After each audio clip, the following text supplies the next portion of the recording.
A dividend tax is an income tax on dividend income received by shareholders of a company. History. Collection equals. In many jurisdictions, companies are required to withhold at least the standard tax, paying this to the national revenue authorities and paying out only the balance to the shareholders.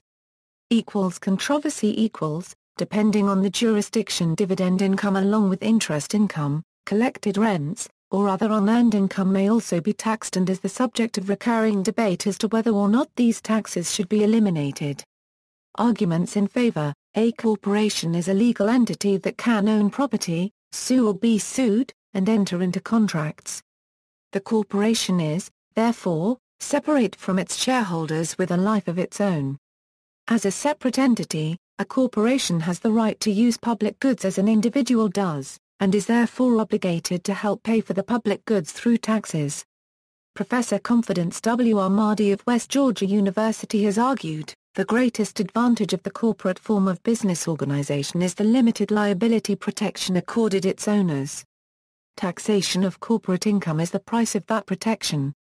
This price must be worth the benefit since, according to the Internal Revenue Service, corporations account for less than 20% of all U.S. business firms, but about 90% of U.S. business revenues and approximately 70% of U.S. business profits. The benefits of limited liability independent of those enjoyed by shareholders, the flexibility of change in ownership, and the immense ability to raise capital are all derived from the legal entity status accorded corporations by the law. This equals status requires that corporations pay income taxes. Although the above is an argument for corporate taxation as opposed to the taxation of dividends, arguments for the taxation of income from capital would apply to both, and on that count it can be argued that from a social policy standpoint it is unfair, and unproductive economically, to tax income generated through active work at a higher rate than income generated through less active means. Also, because earned income derived from a corporation is also reduced by corporate tax paid, the application of a double taxation argument only in the passive unearned income argument, is logically inconsistent. Arguments against. One issue with the above arguments in favor is that income must account for liabilities. If the corporation is treated as an entity separate from its shareholders, then any of its gains are offset by equal growth of its liability to the shareholders.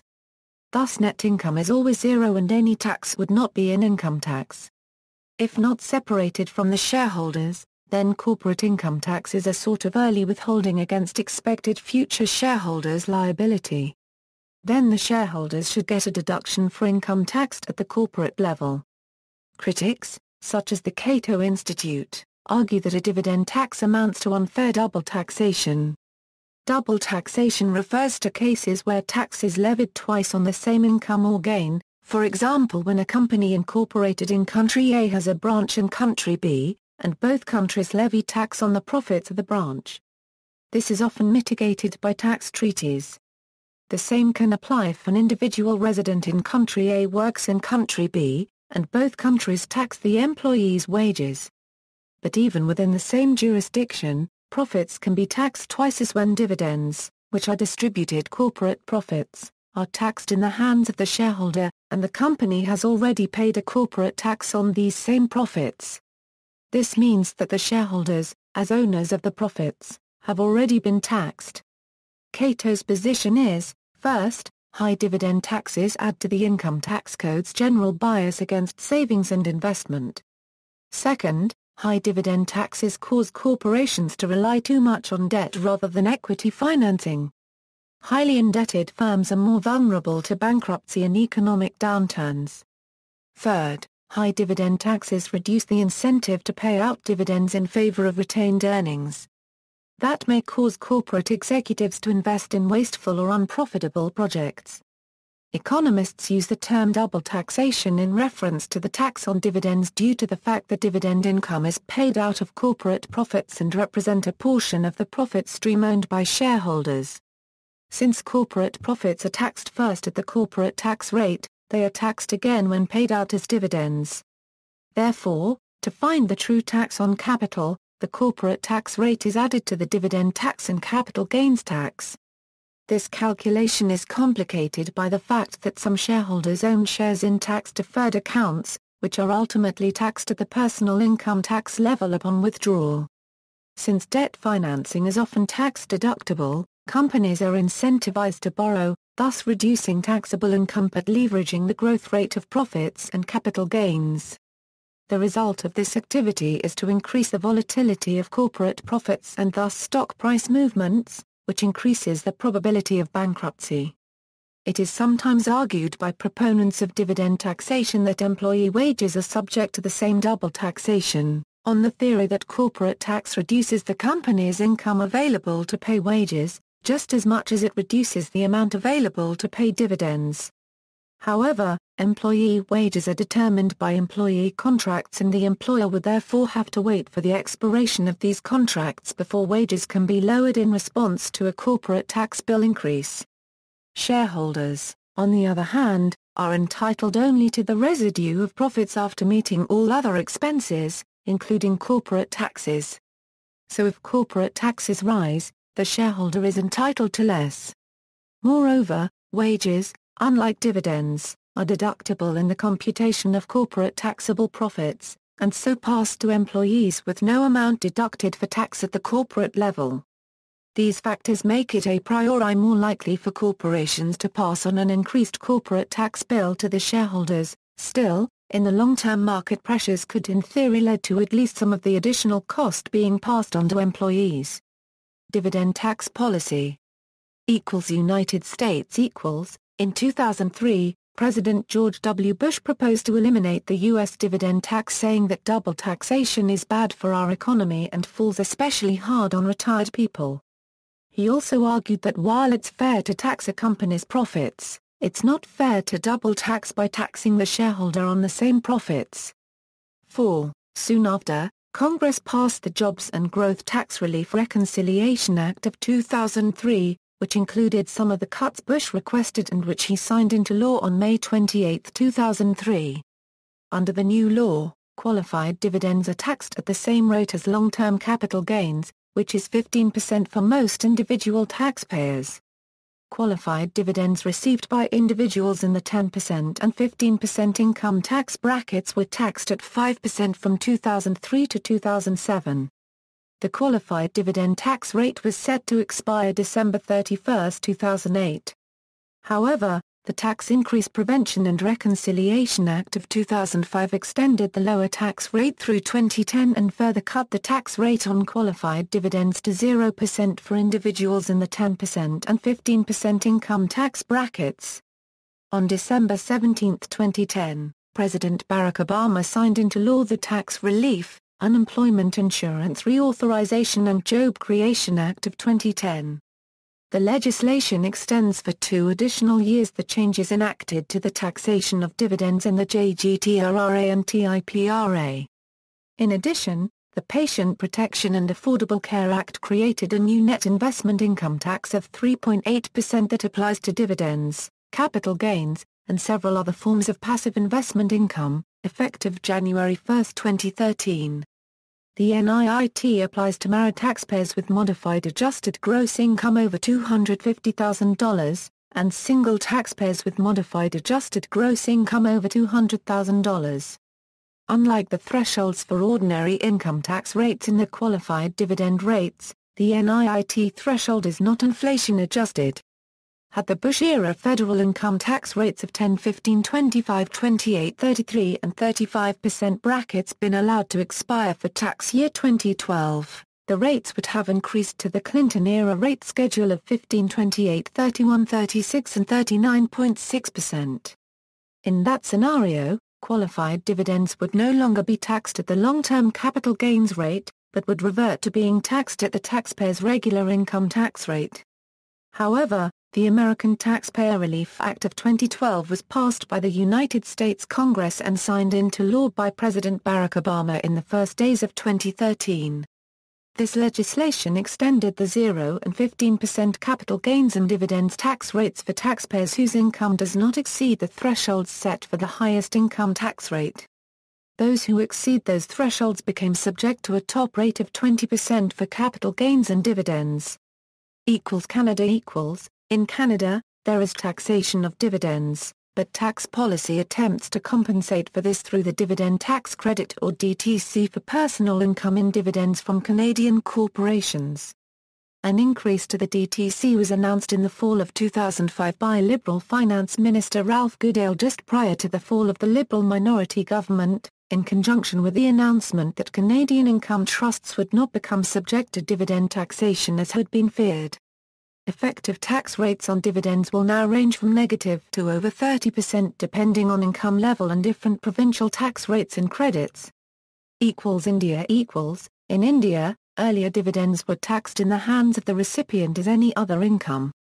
However, since June 1, 1997, all domestic companies were liable to pay a dividend distribution tax on the profits distributed as dividends, resulting in a smaller net dividend to the recipients.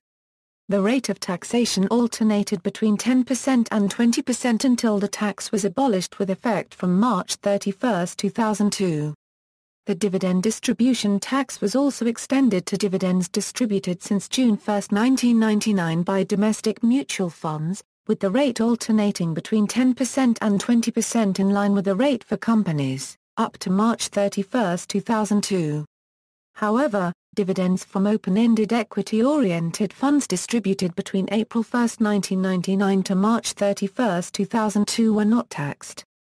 Hence the dividends received from domestic companies since June 1, 1997, and domestic mutual funds since June 1, 1999, were made non-taxable in the hands of the recipients to avoid double taxation, until March 31, 2002.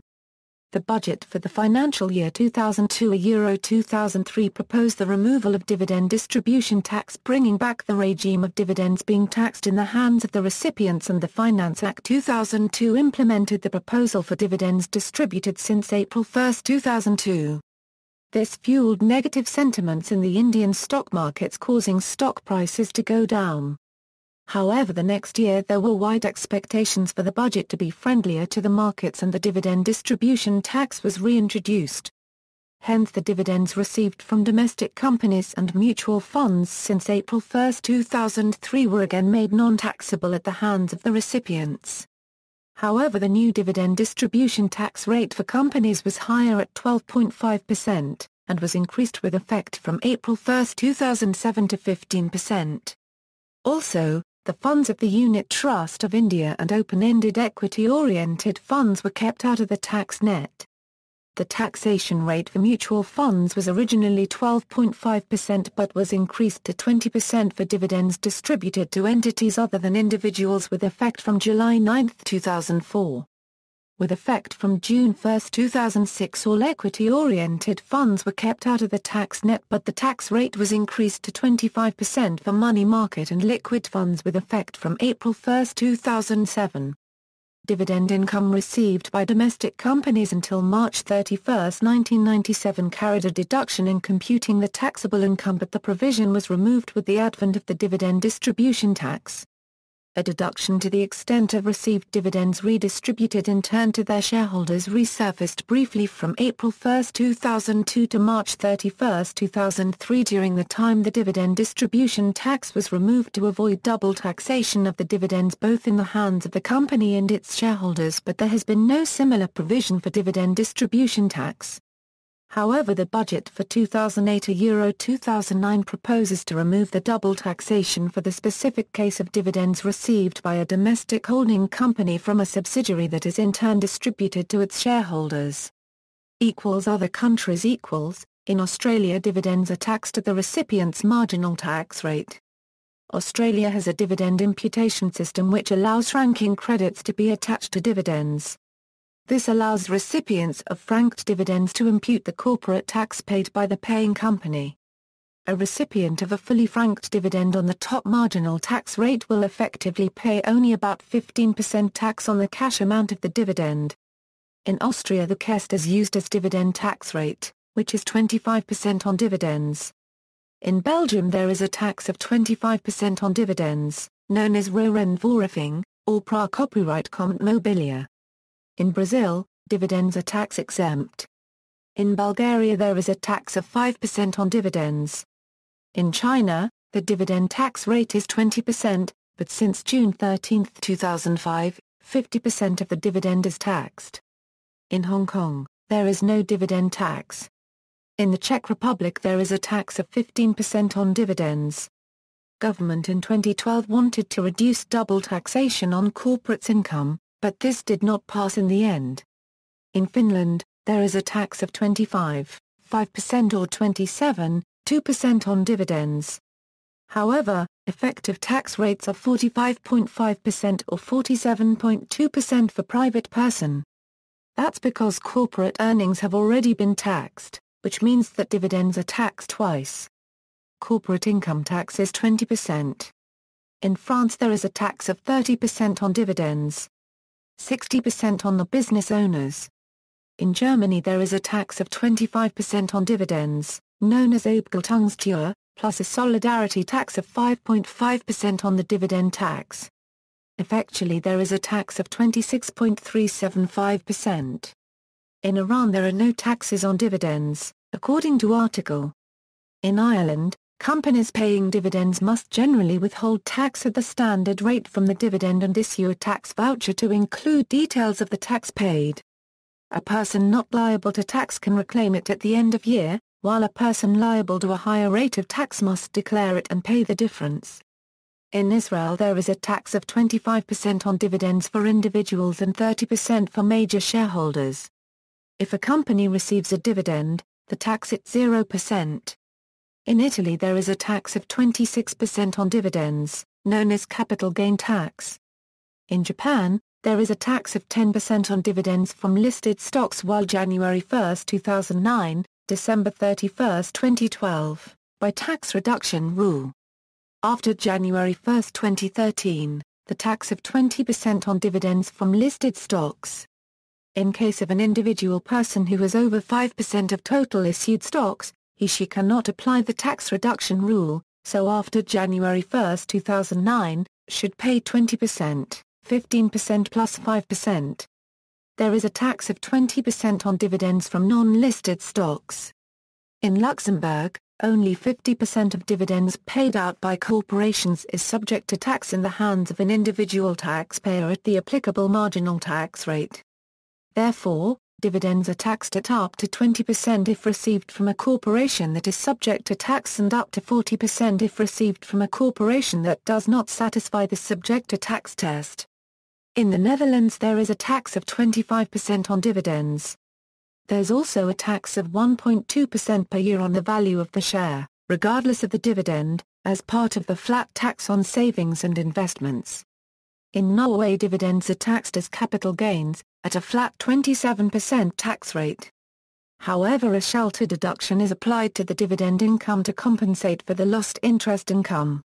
The size of the shelter deduction is based on the interest rate on short-term government bonds and was 1.1% in 2013.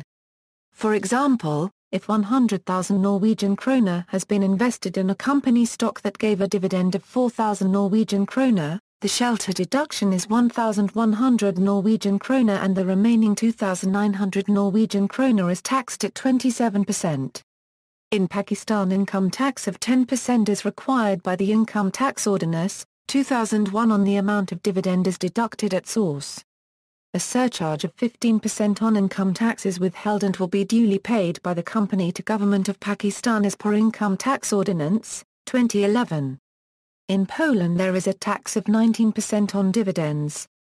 This rate is equal to the rates of capital gains and other taxes. In Romania there is a tax of 16% on dividends. In Slovakia, tax residence income from dividends is not subject to income taxation in the Slovak Republic pursuant to Article 12 Section 7 letter C, for legal entities and to Article 3 Section 2 letter C, for individual entities of Income Tax Act No. 595/2003 Col. As amended. This applies to dividends from profits relating to the calendar year 2004 onwards. Before that, dividends were taxed as normal income. The stated justification is that tax at 19% has already been paid by the company as part of its corporation tax. However, there is no provision for residents to reclaim tax on dividends withheld in other jurisdictions with which Slovakia has a double taxation treaty. Foreign resident owners of shares in Slovak companies may have to declare and pay tax in their local jurisdiction. Shares of profits made by investment funds are taxable as income at 19%. Resident natural persons have to pay 14% of received dividends as health insurance with maximum payment of a 14.000. Non-resident natural persons and companies are not subject of this capital gain health tax. In South Africa there is a tax of 15% on dividends. In Taiwan, the dividends are taken into account in the taxation of one's gross income, though varying from one stock to another. There is a specific deduction rate to the gross income tax if one holds this corresponding stock on the in-dividend date. Beginning from January 2013, there will be an additional 2% tax on all dividends, serving as the supplemental premium for the second-generation national health insurance of Taiwan. In Turkey there is an income tax withholding of 15% on dividends. In the United Kingdom, companies pay UK corporation tax on their profits and the remainder can be paid to shareholders as dividends. Basic rate taxpayers have no further tax to pay as the dividend is deemed to have been received net of 10% tax. Higher rate taxpayers must pay tax of 25% of the net dividend received. Additional rate taxpayers must pay a 36.1% tax on the net dividend received. See also, corporate tax, company shareholder taxation, passive income, estate tax, state income tax, double taxation, taxation in the United States, withholding tax. References. External links, United States, double taxation doublespeak, Why Repealing Dividend Taxes is Unfair from Dollars and Cents Magazine, the new U.S. Dividend Tax Cut Traps from Tennessee CPA Journal, IRS Publication 17 on Taxation of Dividends, India, The Hindu Business Line, How FMs Have Been Spraying Budgets with DDT.